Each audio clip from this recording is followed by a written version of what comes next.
dikemanakan bunuh dirinya? Saudara dapat juga kan atau cuma Pak Bahar saja yang cari? Ya, kami sama-sama. Sidang kasus penangkapan 24,2 kg narkoba jenis sabu-sabu dengan terdakwa Baharuddin bin almarhum Labada kembali digelar di Pengadilan Negeri Tarakan, Kalimantan Utara dengan agenda a day's charge atau saksi yang meringankan. Pada tanggal 16 Agustus, Bapak juga tidak tahu apa Baharudinnya.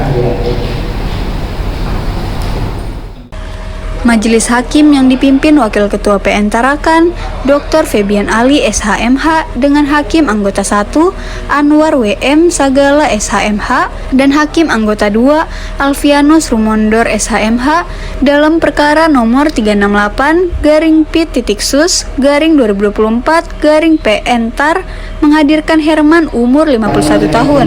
Kerjaan Pak Bahar setahu saksi apa? Ya, selain cari bunuh diri,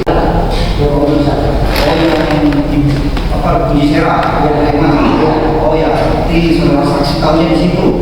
Nah, kalau saudara saksi sendiri tidak selain tangkap polisi saja apa?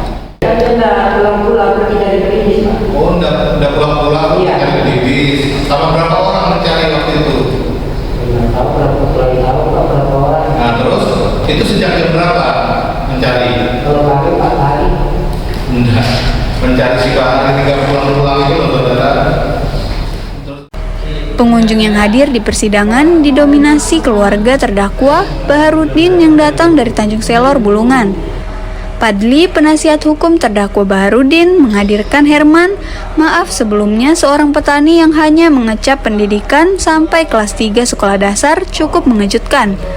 Ditambah lagi, penasihat hukum mengatakan mengapa dibiarkan Ardi yang lolos tanpa pelajaran justru itu membuat kami merasa janggal dalam perkara ini.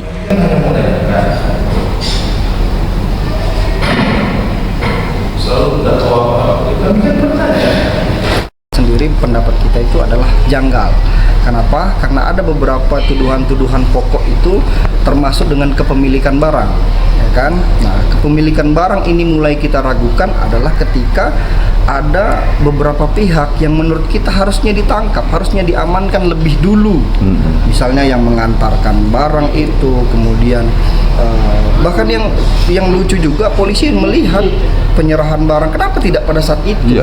Ya kan, namun apapun itu pertimbangan dari kepolisian itu jadi silahkan dari kewenangan kepolisian sendiri. Nah, kenapa penting hal demikian, kita ulangi lagi, itu terkait juga dengan pemilikan.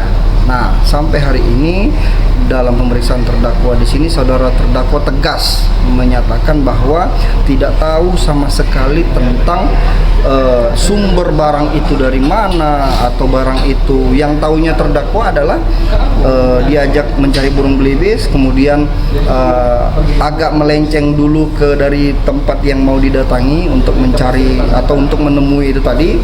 Nah, kemudian ditanyakan juga apa itu saudara Ardi DPO ini juga tidak menjelaskan apa itu barangnya. Kalau sabu ya saya tidak tahu apa tindakan yang diambil oleh Pak Bahar.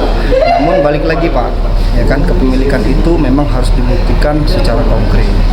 Jangan sampai, ya harapan saya sebagai penasihat hukum terdakwa ini jangan sampai ada upaya-upaya lain yang justru nanti akan merugikan Pak Bahar. Apalagi Pak Bahar ini juga dijelaskan tadi sebagai tulang punggung keluarga, mempunyai anak istri yang harus dia nafkahi. Ya, kalau misalnya dia terjerat kasus seperti ini yang sama sekali dia tidak tahu atau bahkan mungkin tidak menghendaki atau tidak punya sifat batin yang jahat untuk kepemilikan, apalagi mendistribusikan sabu itu sendiri. Nah, oke. Yang di tas ada yang Febri, ya. Kemudian ada senter, ada rokok, ada kopi, ada biskuit. Awak media mempertanyakan kenapa bisa dikembalikan barang-barang buktinya terdakwa kepada pihak keluarga, tidak dijadikan barang bukti pihak kepolisian dan jaksa penuntut umum. Iya. Kemudian siapa motorisnya pada saat itu? Si Ardi. Kenapa nggak dapat motorisnya? Saya nggak tahu. Nggak tahu apa? Ya, baik. Di persidangan juga terungkap tentang ada beberapa barang yang oleh Pak Bahar atau saudara terdakwa dibawa untuk sesuai dengan keterangan beliau untuk mencari burung belibis, menangkap burung belibis. Nah, ada di situ ada jaring, ada pukat, kemudian ada speaker untuk mancing suara. Ya kan? Nah, kemudian ada juga burung asli yang dipakai yang hidup, untuk penarik. Ya kan? Nah, cuma pada saat proses awal penangkapan bahkan sampai di kepolisian ada semua barang itu, Pak. Namun yang menarik dari perkara ini adalah barang-barang yang ada di TKP pada saat itu tidak dijadikan barang bukti oleh kepolisian maupun jaksa penuntut umum. Kita juga tidak tahu bagaimana prosesnya sehingga demikian, tapi kita kembali lagi itu menjadi catatan tersendiri bagi kita penasihat hukum, karena barang-barang itu kita anggap sangat perlu untuk apa? Untuk menjelaskan motif dari Pak Bahar ini sendiri berada di situ. Kenapa? Kemudian ya jelas bawa alat tangkap itu lengkap. Mungkin kalau ada kurang satu ya kita masih bisa curiga bahwa itu cuma sebagai akal-akalan. Tapi ya apa yang dibawa ini lengkap, Pak, untuk memang proses tangkap itu sendiri. Tapi ya kita menyayangkan itu tidak tidak dihadirkan di persidangan sebagai bukti. Dari Kota Tarakan, Kenneth Helmi Rahab, Kaltara TV. Itu tasnya